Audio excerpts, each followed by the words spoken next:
రోజు గవర్నర్ గారి ప్రసంగంలో బడ్జెట్ సంబంధించిన ప్రసంగంలో గవర్నర్ గారు ప్రసంగిస్తున్నప్పుడు గత ప్రభుత్వంలో ఉన్న నాయకులు వారి సభ్యులు చాలా హుందాగా గవర్నర్ గారు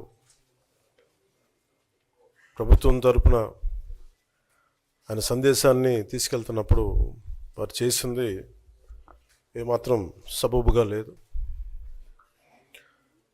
గవర్నర్ గారు గత నెల రోజులుగా ఆయన ఆరోగ్య పరిస్థితి బాగా లేకపోయినా కానీ కంటిన్యూస్గా తీవ్ర జ్వరంతో బాధపడుతున్నప్పటికీ కూడా ఆయన ప్రత్యేకించి వచ్చి ఆయన ఈ రోజుని చాలా ఘనంగా చాలా బలంగా ఈ మెసేజ్ని ఇచ్చినందుకు ముందుగా గవర్నర్ గారికి మా ప్రత్యేక ధన్యవాదాలు. గవర్నర్ గారి ప్రసంగంలో వైసీపీ అగ్రనాయకత్వం కానీ సీనియర్ నాయకులు కానీ వారి ఎమ్మెల్సీ సభ్యులు కానీ గవర్నర్ గారి ప్రసంగం పత్రులు చించేయడం కానీ లేదంటే వారు ప్రత్యేకించి డిమాండ్ మాకు ప్రతిపక్ష హోదా ఇవ్వాలి అనేది చాలా బలంగా మాట్లాడుతూ వచ్చారు.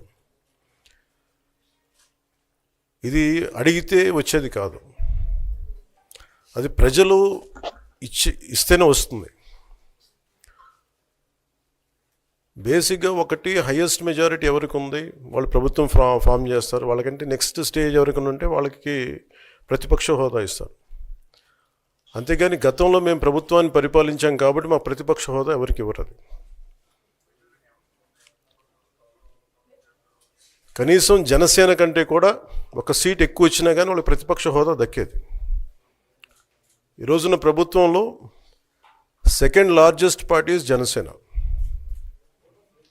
దాన్ని ప్రజల దృష్టికి తీసుకొద్దాం.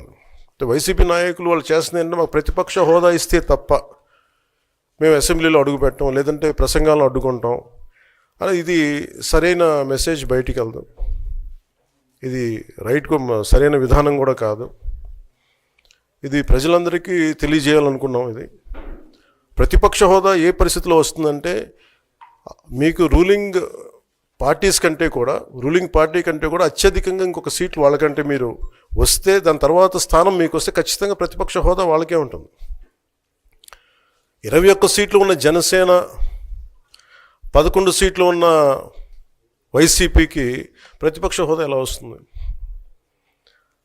మేము వస్తే తప్ప మేము అసెంబ్లీకి రాము, ఇలా గవర్నర్ ప్రసంగాలను అడ్డుకుంటాం అనేది ఇది సరైనది కాదు. ఇది ప్రజలందరికీ కూడా తెలియచేస్తున్నాం ఈ సందర్భంలో.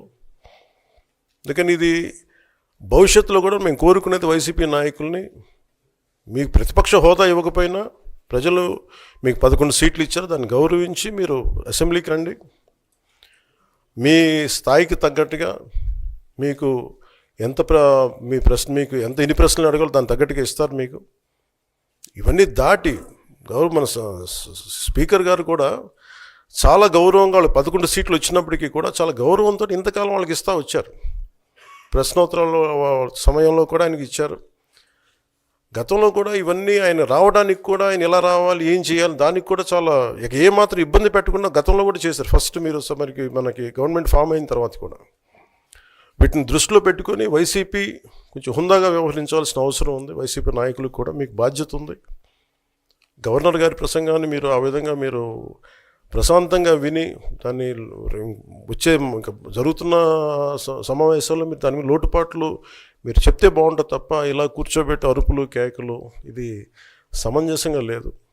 అంటే అర్ధాంతరంగా ప్రతిదానికి అసెంబ్లీలోకి రాగానే గొడవ పెట్టుకోవాలి, దేన్నైనా విభేదించాలనేది ఇది చాలా లో లెవెల్ ఆలోచన విధానం, లో లెవెల్ స్ట్రాటజీ. అది ప్లీజ్ మీరు అప్గ్రేడ్ అవ్వండి, మీరు అప్లిఫ్ట్ చేసుకొని మీరు కూర్చోబెట్టి డెమోక్రటిక్ ప్రాసెస్ని గౌరవం ఇవ్వండి. మనస్ఫూర్తిగా వైసీపీ నాయకులకి ఇది నా విన్నపం, నా విజ్ఞాపన. This what I would like to say. And నిజంగా కావాలి అంటే మీరు ఈ 5 సంవత్సరాల్లో మీరు ప్రతిపక్ష హోదా మీకు రాదు, అది మీరు మెంటల్గా ప్రిపేర్ అయిపోండి. 11 సీట్లతోటి మీకు ప్రతిపక్ష హోదా ఇవ్వబడదు, రాదు. ఎందుకంటే ఇట్ ఈస్ చంద్రబాబు గారు, గౌరవ ముఖ్యమంత్రి చంద్రబాబు గారు డిసైడ్ చేసేది కాదు. జనసేన డిసైడ్ చేసేది కాదు. దానికి రూల్స్ ఉన్నాయి, దానికి రెగ్యులేషన్స్ ఉన్నాయి, నామ్స్ ఉన్నాయి. ఉదాహరణకి నేనే ప్రభుత్వం, మన కేంద్ర ప్రభుత్వం ఫార్మేషన్కి మేము వెళ్ళినప్పుడు పార్లమెంటరీ లీడర్ని ఎన్నుకోవాలి మనం కూర్చున్నప్పుడు, ఎన్డీఏ పక్ష నాయకుడు ఎన్నుకోవాలనుకున్నప్పుడు నేను నాయకుల స్థాయిలో నేను కూర్చున్నాను.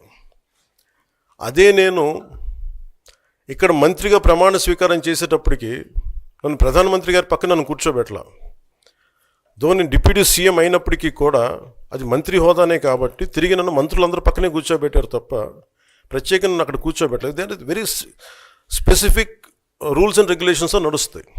ఉదాహరణకి పొద్దున కూడా స్పీకర్ గారు ఎదురొస్తే, నేను అసెంబ్లీలోకి అడుగు పెడతా ఉంటే స్పీకర్ గారు ఎదురొచ్చారు. మనకి వచ్చి ఆయన కూడా ఆయనతో పాటు రండి అని వెళ్తుంటే ముందుకు తీసుకెళ్తుంటే నాకు అనిపించింది, సార్ ఇది డిప్యూటీ సీఎంకి ప్రోటోకాల్ ఉండదు. ఓన్లీ ముఖ్యమంత్రి గారు, స్పీకర్, మనకు కౌన్సిల్లో ఉండే చైర్మన్ ఆయనే మీరు చేయాల్సింది తప్ప ఇది మేము ఉండేది కాదని చెప్పి నేనే వెళ్ళిపోయాను. ఎందుకంటే మేమే ప్రోటోకాల్స్ బ్రేక్ ఎందుకు చేయమంటే మాకు లేని ప్రోటోకాల్ మేము అడగం. అలాగే వైసీపీ నాయకత్వం కూడా గుర్తించాల్సింది, ఇది మీకు హోదా ఇవ్వబడదు. ఇది చంద్రబాబు గారు ఆప్ చేస్తేనే కాదు, ఇది ఎవరు ఆప్ చేసింది కాదు, మీకు ప్రజలు మీకు ఇవ్వలేదు. మీకు అది మీరు దృష్టిలో పెట్టుకొని మీరు ప్రవర్తించాల్సింది మనస్ఫూర్తిగా నేను వారిని కోరుకున్నాను. అంతేగాని వారిని ఎక్కడ అవమానం పరచాలని కానీ వారిని తగ్గించాలని కానీ లేదు. 175 సీట్లు కేవలం 11 సీట్లే ఇచ్చారు వాళ్ళకి. ఆ దృష్టిలో పెట్టుకొని ప్రవర్తించవలసిందిగా మనస్ఫూర్తిగా వారికి కోరుకుంటూ మీకు తెలియజేసుకున్నాం. Thank you. ఎలా పొగిడించుకున్నారో చూసిన తర్వాత ఈ రాష్ట్ర ప్రజలకి అర్థమైపోయింది ఈ చంద్రబాబు నాయుడు ఇక మనకి ఏమీ చేయడు అనేది.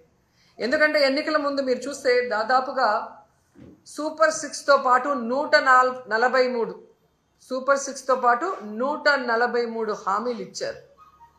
కానీ ఈరోజు ఏ హామీ గురించి ఎలాంటి క్లారిటీ లేకపోవటం చాలా దురదృష్టకరం. ఎందుకంటే ఎప్పుడూ కూడా బడ్జెట్ ప్రసంగం అనగానే మెజారిటీ విద్యారంగం, వైద్య రంగం, వ్యవసాయ రంగం, ఇరిగేషన్, వీటి మీద ఎలాంటి కమిట్మెంట్తో, ఎలాంటి లక్ష్యాలతో, దేనికి ప్రాధాన్యత ఏ విధంగా ఇస్తున్నారో చెప్తారని ఎదురు చూస్తే విజన్ 2047 అని చెప్పి కాకమ్మ కబుర్లతో ఆ ప్రసంగాన్ని ముగించడం మనం చూసాం. నిజంగా చాలా బాధేస్తుంది గవర్నర్ గారితో కూడా అబద్ధాలు చెప్పించడం. ఎందుకంటే చంద్రబాబు నాయుడుకి ఇచ్చిందే 5 సంవత్సరాల కాలంలో. సో తాను ఎన్నికల్లో ఏదైతే ప్రామిస్ చేశారో ఈ 5 ఏళ్ల కాలంలో తాను ఎలా అవన్నీ ఫుల్ఫిల్ చేస్తానని చెప్పమంటే 2047లో ఏదో చేయబోతానని చెప్పటం, ఇప్పుడు నేను ఏమీ చేయనన్నది ఇండైరెక్ట్గా స్పష్టంగా చెప్పడం అనేది రాష్ట్ర ప్రజలందరూ కూడా గమనించారు. ఎంత దురదృష్టకరం అంటే